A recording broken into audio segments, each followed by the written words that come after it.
Welcome to this week's Jackson County Board of Commissioners meeting.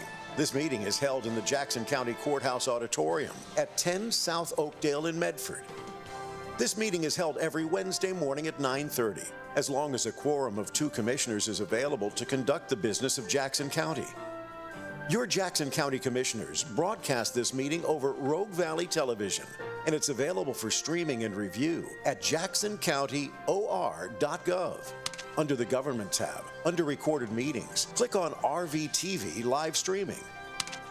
The types of business that occur at this meeting include public hearings, official voting on actions by the Board of Commissioners, presentations by departments of the county, and recognition of service that makes our county great. Agendas of the meetings are posted on the Commissioners' Bulletin Board and released on the county's website and through local media in the time required for public notice.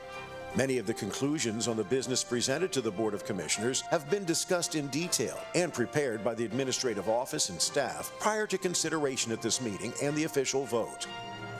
These prior discussions also have been properly noticed and the work done in a transparent manner. We encourage you to come and experience the process by attending any of these meetings or watch online at jacksoncountyor.gov. And now, your Jackson County Commissioners, Rick Dyer, Colleen Roberts, and Randy Sparacino, working for you.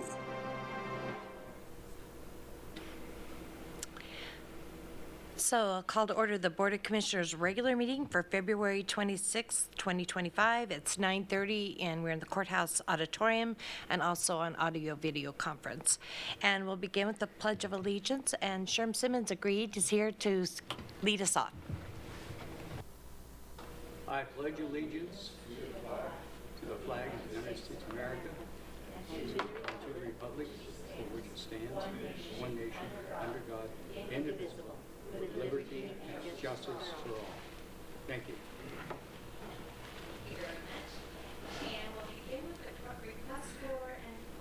We'll begin with the request for and discussion of non-agenda items. It's a 5-minute limit pursuant to the codified ordinances of Jackson County, Section 213.06.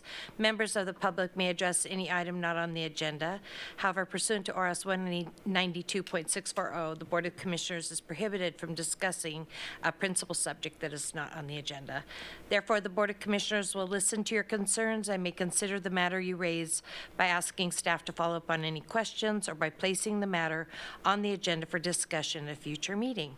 And we have a sign-up sheet in the auditorium, and first up would be Michelle Levin. And if you want to give your name and address for the record when you come to the microphone. I'm going to sit this time. My name is Michelle Levin, 899 Timberlake Drive. I think you know me.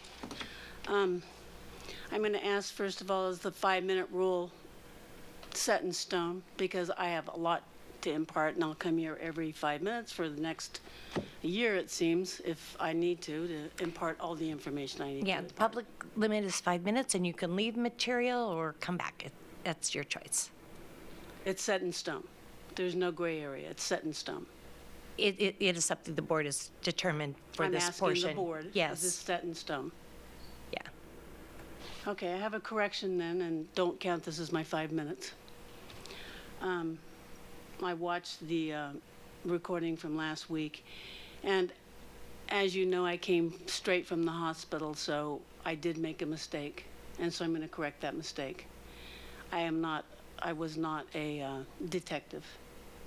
I was a dispatcher, which is so much better than a detective because it was high pressure job for the Reno Police Department.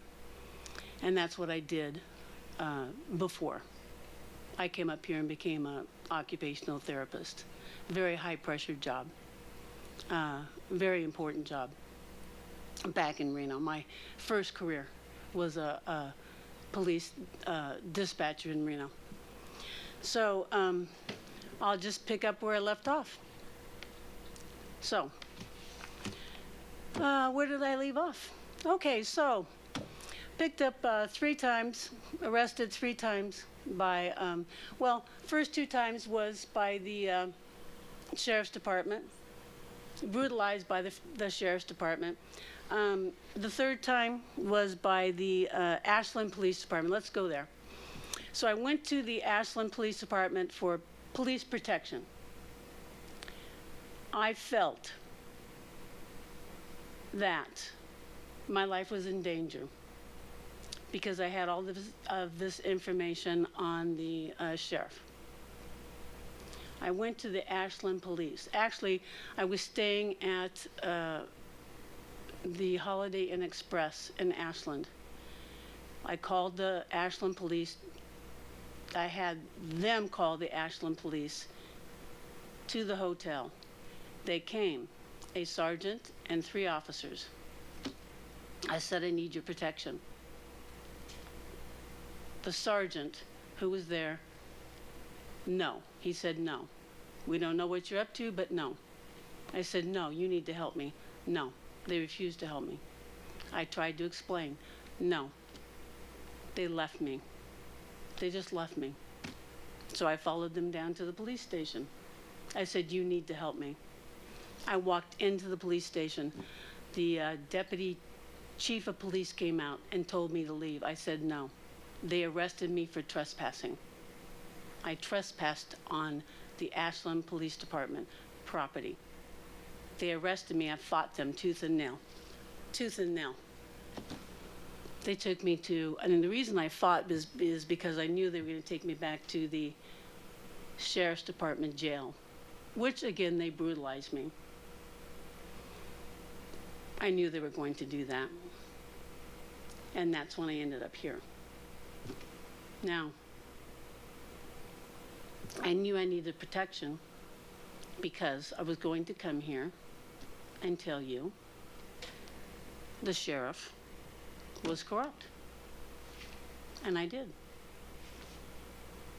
But what I didn't tell you, and which is what you need to know, is it's not just the sheriff, the lieutenant, the captain, the 2 sergeants, is the jail. Now, the jail. When I was in the jail, it was not just the 2 jailers that hurt me. They hurt me physically. That I could take. It was the psychological. And it wasn't just the 2 jailers. They went away. It was the other people. They like to play this game, this psychological game, because, and thank God I'm a strong Sicilian and had this police background. I don't know how anybody else could have taken it, but I could because I'm strong. They like to play this psychological game. I would scream and yell all night long. I need a doctor. I need to go to the hospital. Yada yada. And they would walk by and just smile at me. And so I'd just smile back and start screaming again and pounding on the window. And they would just walk back and forth, these jailers, just smiling at me. And I'd say, you need to take me to the hospital. And they'd just smile and walk back and forth. That was the psychological game that they would play with me. Now, they had,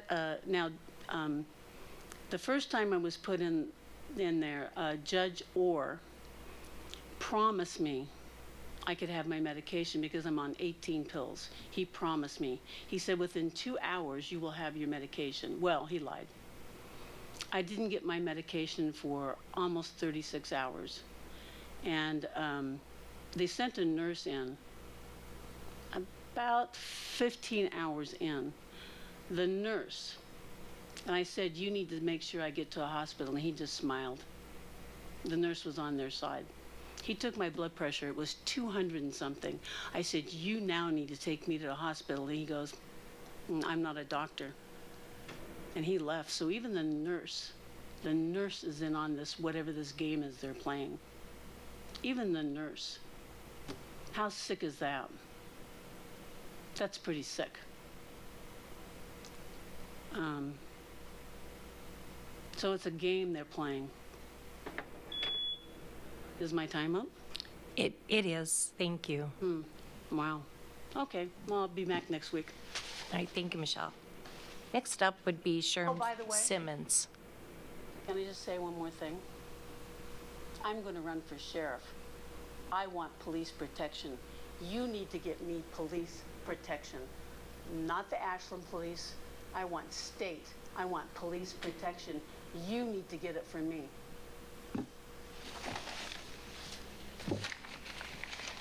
Sherm, you're up next.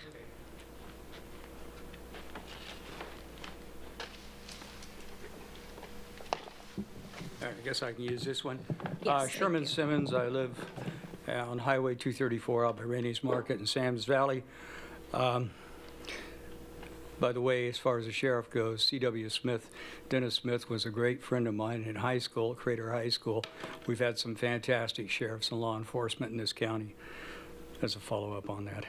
A few things I wanted to bring up, and I would like your attention on, or for you to be aware of or be thinking about.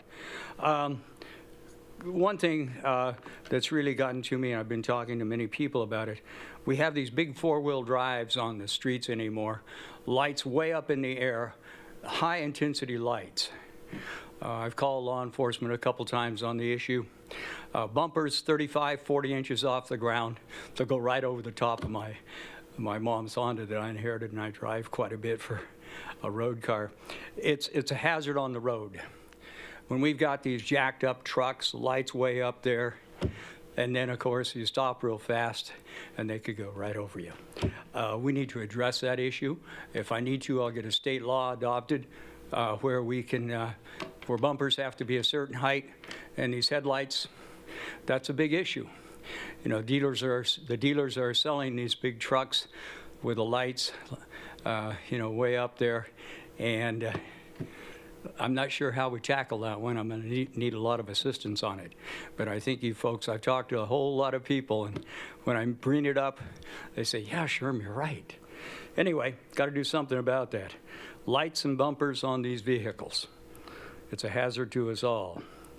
Back when I was a teenager, I used to think it was cool to cruise the streets of Medford. I was born in Medford, grew up here, attended Crater High School. And I used to be a hot rod guy, cruising the streets of Medford, drive fast. I got plenty of tickets. Now I learned a lesson. I stopped speeding. Interestingly enough, I ended up in the Army Security Agency, worked for NSA in Europe. So on the Autobahn, there was no speed limit.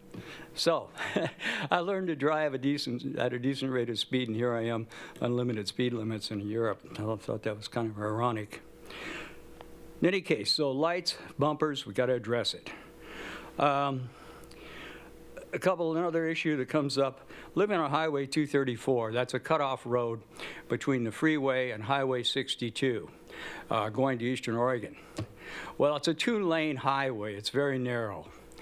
Well, they use that as a racetrack, and it's really a hazard. Back when I was a kid and Dad bought the ranch, we used to drive cows down Highway 234, believe it or not.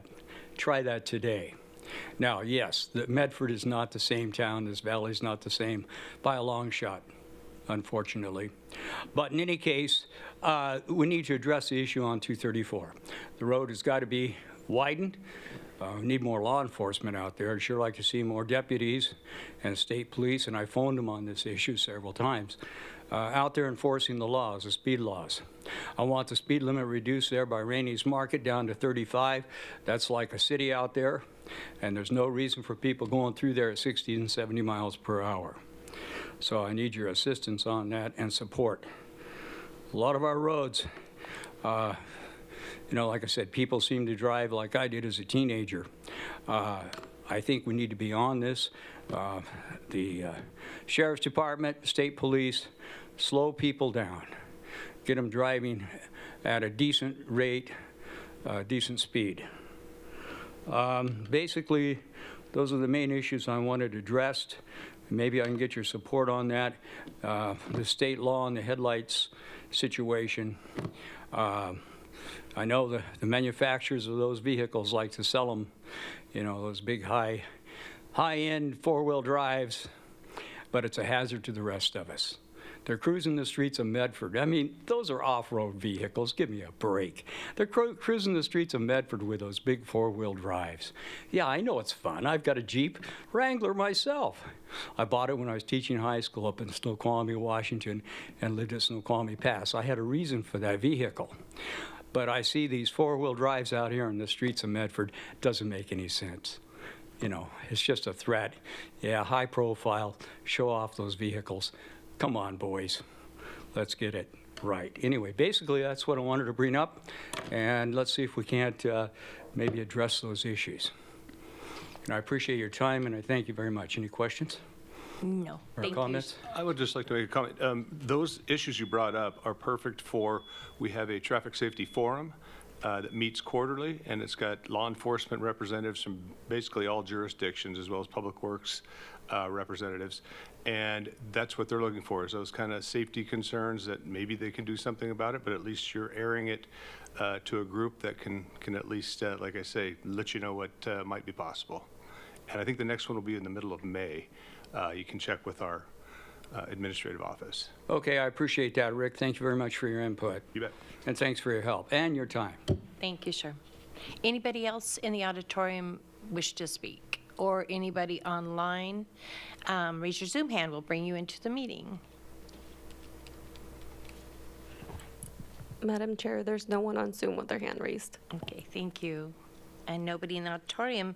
We'll move on to then the consent calendar. We have minutes of meetings from the Board of Commissioners work session for February 4th, 2025, the Board of Commissioners regular meeting from February 5th, 2025, and the Board of Commissioners staff meeting from February 6th, 2025. I'll move approval of the consent calendar as read. Second. Commissioner Dyer? Yes. Commissioner Sparacino? Yes. Commissioner Roberts? Yes, thank you.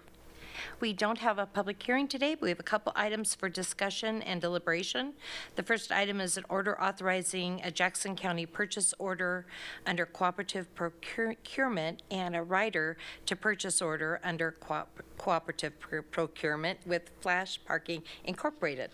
That's a lot of words. Anyway, it's order number 34-25. Mr. Jordan. Madam Chair, members of the board, in this case, our Rogue Valley International Medford Airport will use Flash Parking Incorporated for its parking access revenue control system. This is to manage and control vehicle access to the airport parking facilities, including entry, exit, and payment collection.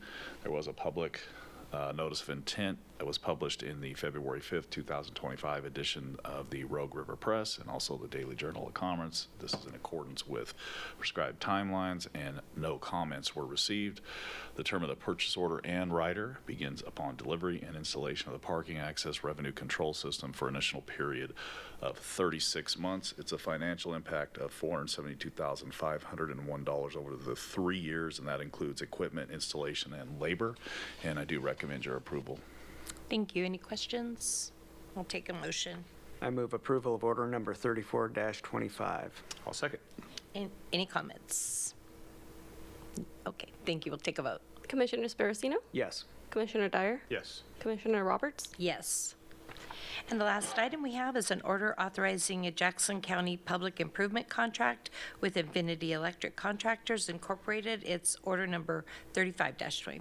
Mr. Jordan. Yeah, Madam Chair, members of the board, in this case, the Joseph Stewart County Park and also Howard Prairie Lake Recreation Area are in need of 3 backup propane generators. This is for our sewage lift stations. Project includes all materials, labor, and equipment necessary to install 3 propane-powered generators. One of these will be at Howard Prairie Lake Recreation Area, and 2 others will be at Joseph Stewart County Park. An invitation to bid was placed in the December 18, 2024 edition of the Rogue River Press and posted to the Jackson County website on December 18th of 2024. 4 bids were received, and they are as follows. Infinity Electrical Contractors Incorporated bid $179,275. Engage Electric LLC bid $198,371. Pacific Electrical Contractors bid at $223,750, and Legacy Power Systems bid $276,027.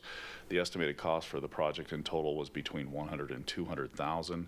Infinity Electrical Contractors Incorporated did submit the lowest bid. They're qualified to perform the work, and they should be awarded the contract. The term of the contract is upon execution of the contract and issuance of a notice to proceed, with the final project completion on or before September 22nd of 2025.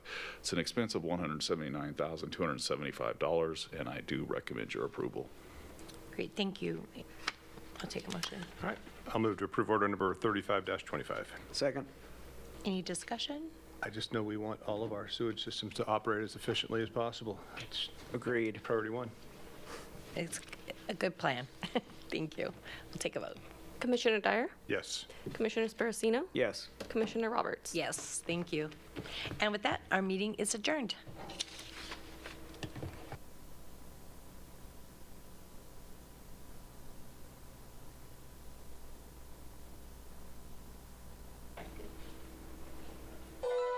We hope that you've enjoyed this week's Jackson County Board of Commissioners meeting. If you have any questions on any part of the show, please feel free to contact your Jackson County Commissioners or staff. You can find their contact information at jacksoncountyor.gov. To review the content of this or any other meeting, under the Government tab, under Recorded Meetings, click on RVTV Live Streaming.